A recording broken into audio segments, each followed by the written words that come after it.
தேவ கிருபைகள் கூட ஒரு குறிப்பிட்ட காலம்தான். அந்த குறிப்பிட்ட காலத்துக்கு அப்புறம் கிருபை போயிடும்.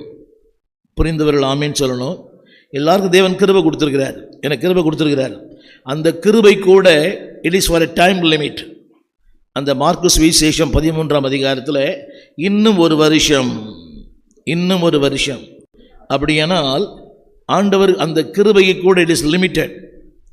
கிருபை தரார், இரக்கம் தரார், தயவு தருகிறார். அந்த கிருபைக்கு ஒரு எல்லை உண்டு.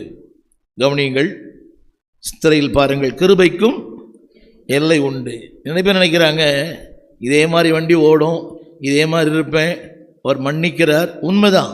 ஆனால் அந்த மன்னிப்புக்கும் ஒரு எல்லை உண்டு, அந்த கிருபைக்கும் ஒரு எல்லை உண்டு, அவருடைய பொறுமைக்கும் ஒரு எல்லை உண்டு.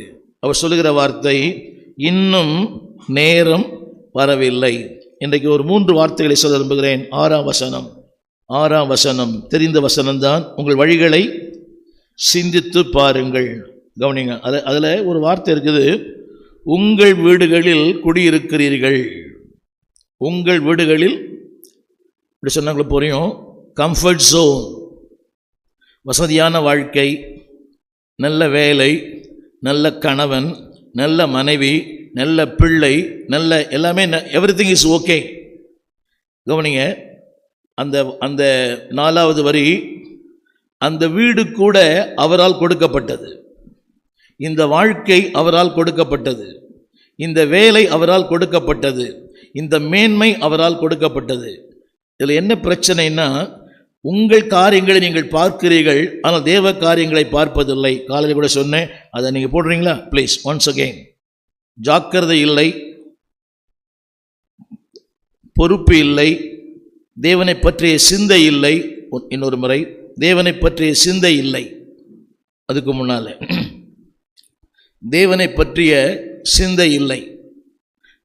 தேவன் தந்த வாழ்க்கை குறித்த ஒரு பொறுப்பு இல்லை.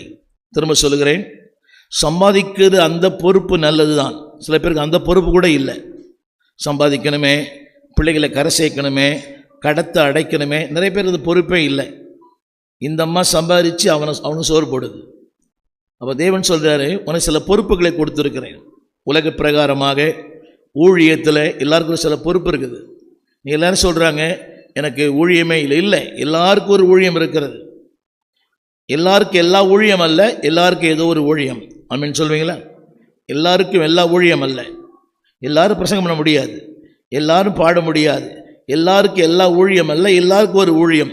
முதலாவது சொல்லுகிறேன், அதாவது தேவனை பற்றிய சிந்தை கொஞ்சம் கூட இல்லாமல்